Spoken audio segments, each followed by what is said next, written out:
Hi, I'm DC Cornish, and I'm known as Jubilee's Child, the Asphalt Aesop, and the Urban Griot. And I'm here to share with you some stories of the American Civil War. Now, I was taken by surprise because I studied the Civil War just like you did in school here in America. But when I found myself overseas, I found myself in a classroom. The professor came up and he told the rest of the class, we are so lucky to have a member of the United States Armed Forces with us. And we're going to get him to share his knowledge of America's Second Revolution. I said, America's Second Revolution? My mind went blank. And that's when I found out that oftentimes they refer to the Civil War as the Second American Revolution. There were many, many factors about the Civil War.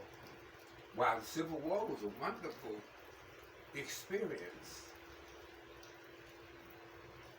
as far as the cultural development of our country, it was a tragic time. Many, many men died on both sides. It divided this country.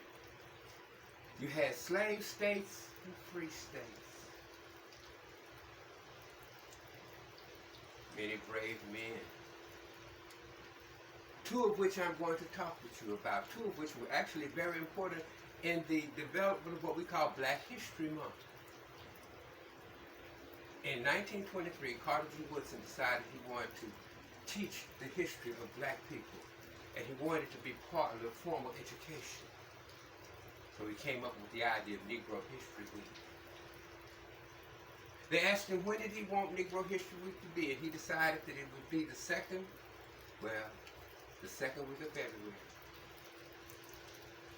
because of the birthdays of two men. February 12th, Abraham Lincoln, and February 14th, Frederick Douglass.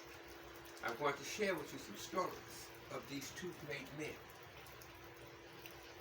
and their time during American Civil War. I'll start with old Abraham Lincoln.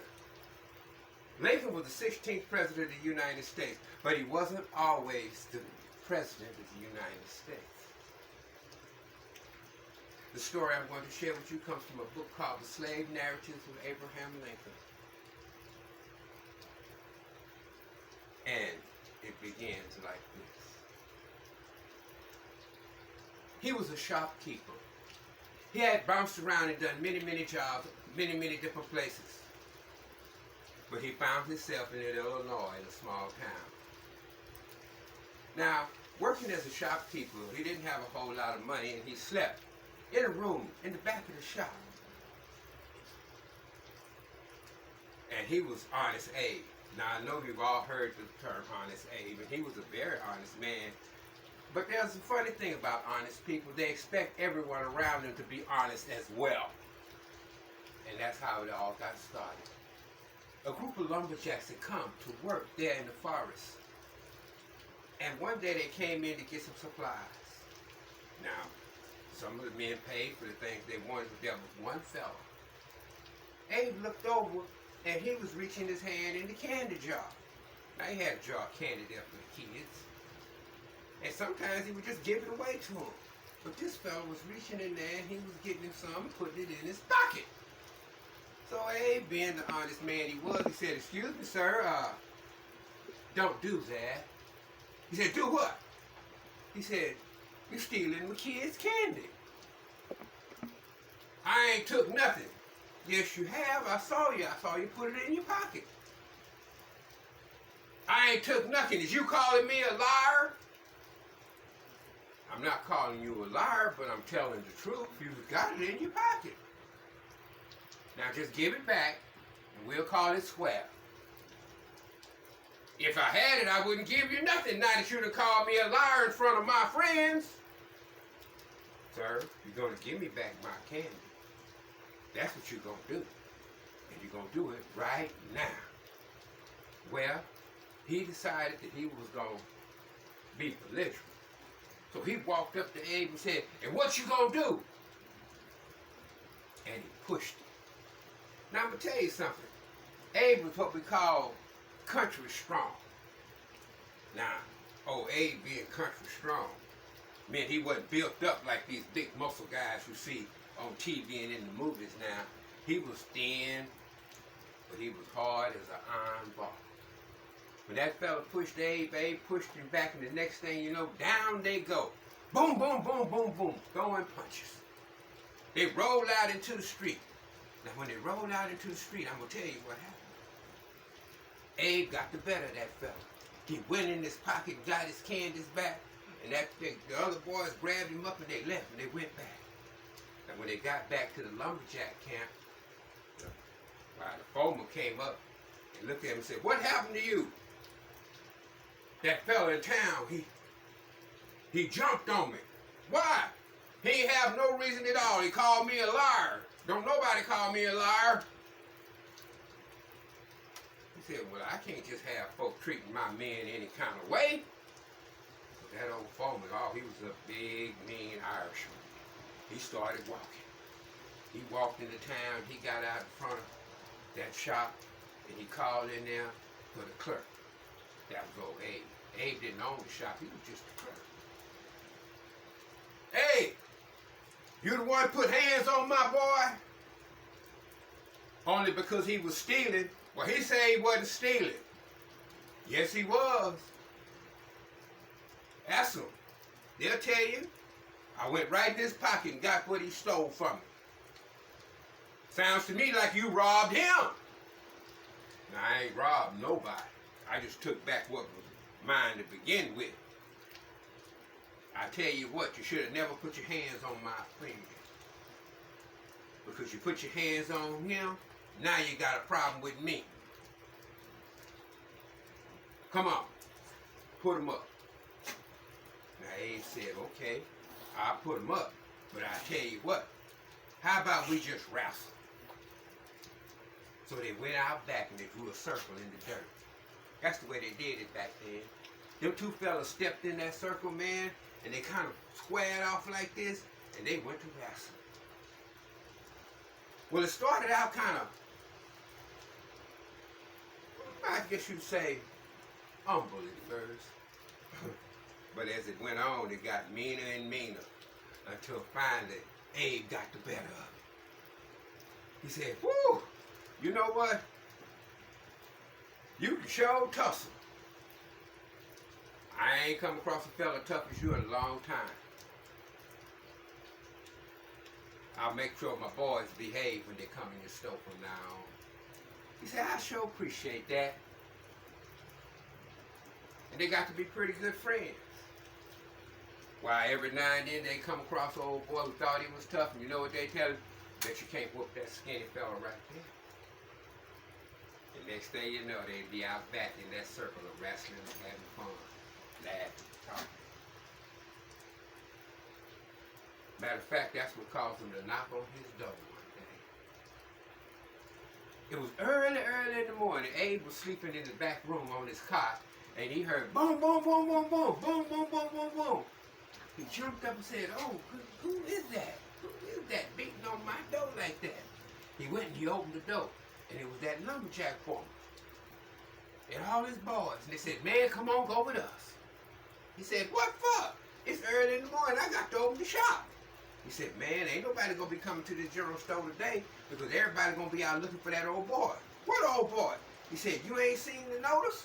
He held up the notice, and it was a notice from a bunch of slave catchers. They were looking for a runaway slave, and they had a reward of $1,500 for him. He said, "Come on, man, you can go with us. Besides, it's a pretty big fella.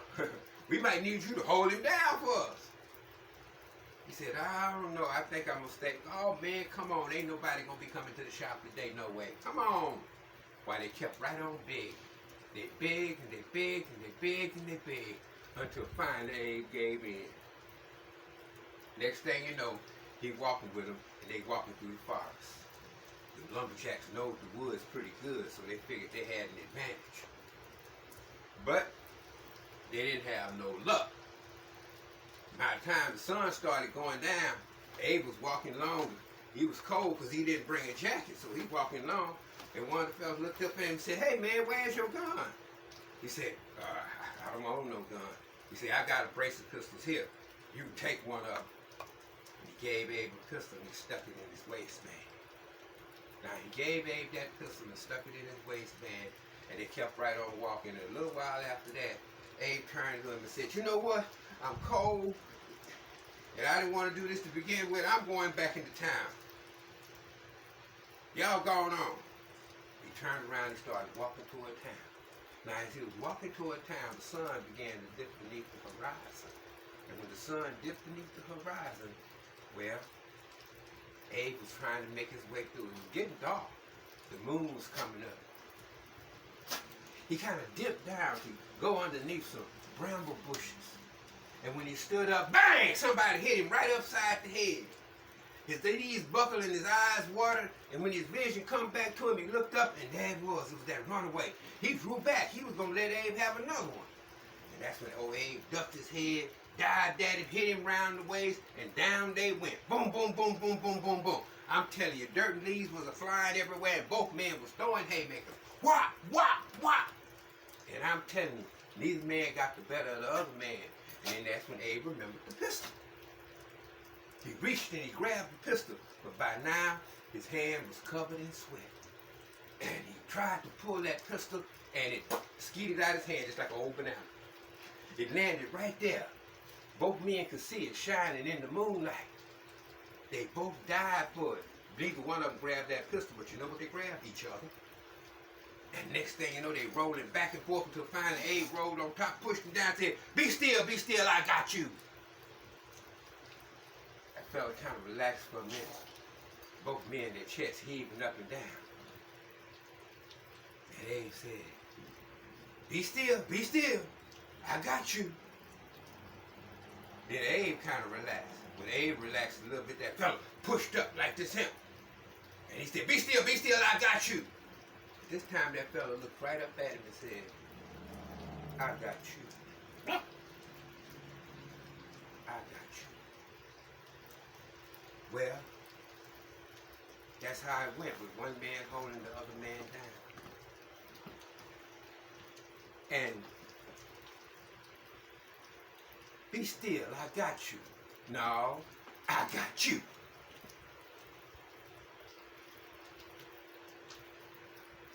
They turned and they looked at that pistol. And then they heard a sound that frightened both men.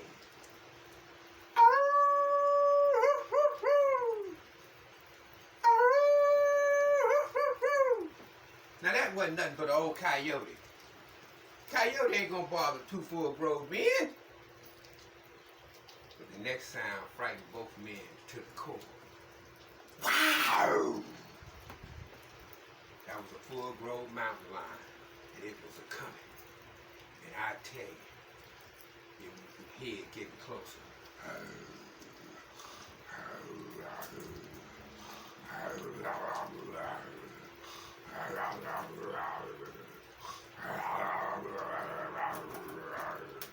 Both men turned and they looked, and when they turned and they looked, they both dived at that pistol. Now I'm gonna tell you something. Abe grabbed the pistol, he jumped up and he held it just like this. And that runaway was gone. That runaway was gone. Abe made it back to town. By now the sun was coming up. The lumberjacks and the foreman was waiting there around the shop for him. And one of them looked up and said, hey man, where you? You been in a fight. You come across that old boy, didn't you? Where he at? Where he at? Abe didn't say nothing about that. He just reached in his waistband and grabbed that pistol and threw it to the fella that he got it from. They said he never forgot that lesson he learned that night. It was a simple lesson. Because on that cold, dark night, in that forest, Abe learned a lesson that he carried with him the rest of his life. And that's as long as one man is trying to hold another man down, there's no future or hope for either man. And that's the story.